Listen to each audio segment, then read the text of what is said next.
You ask Tiger to solve. This deals with linear equations with one unknown. The final result is x equals 15. Let's solve it step by step.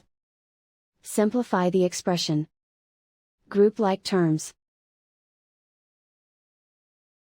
Simplify the arithmetic.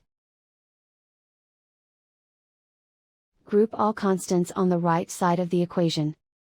Add 14 to both sides.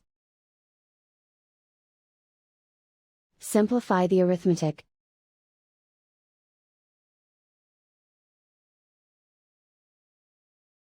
Isolate the x. Divide both sides by 2. Simplify the fraction. Find the greatest common factor of the numerator and denominator. Factor out and cancel the greatest common factor.